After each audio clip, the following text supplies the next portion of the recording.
میرے عزیزو، آج کے دن کے لیے خداوند یسوع مسیح کا آپ سے بابرکت وعدہ خداوند کے زندہ پاک کلام میں سے پڑھیں گے۔ مرکز پہلا باب اور اس کی 41ویں آیت۔ کلام خدا میں یوں لکھا ہے، میں چاہتا ہوں تو پاک صاف ہو جا، آمین۔ بائبل مقدس میں کوڑ گناہ کو بھی پیش کرتا ہے، اسی لیے مریض شفا کی درخواست نہیں کرتا بلکہ پاک صاف ہونے کی۔ یہ خداوند یسوع کی لازوال محبت اور شفقت ہے کہ اس نے کوڑی کو چھو کر کہا، میں چاہتا ہوں کہ تو پاک صاف ہو جا، اور اسی لمحہ اس کا کوڑ جاتا رہا۔ جو تباہ حالی ایک کوڑی کی تھی، اس سے کہیں زیادہ تباہ حال ایک گنہگار ہے۔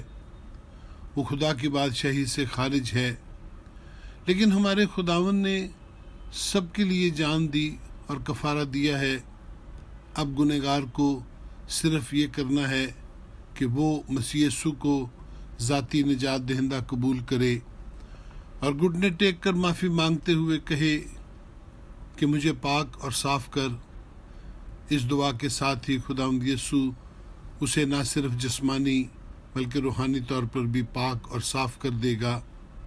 اس کا وعدہ ہے کہ جو کوئی میرے پاس آئے گا، میں اسے ہرگز نکال نہ دوں گا۔ میرے عزیزو، مسیح یسوع نے صرف اس کو شفا ہی نہیں بخشی بلکہ اس کو چھوا بھی تھا۔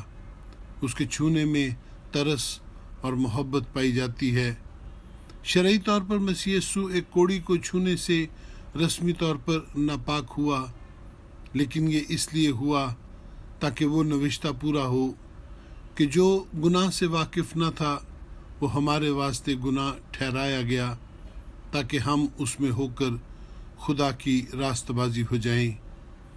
دیکھیے، یہ کیسی جلالی حالت ہے کہ جب ایک گنہگار سچے دل سے توبہ کرتا اور خداوند یسوع کے آگے گھٹنے ٹیک دیتا ہے تو خداوند یسوع اس کو چھوتا اور اس کو ایک لمحہ میں پاک صاف کر دیتا ہے۔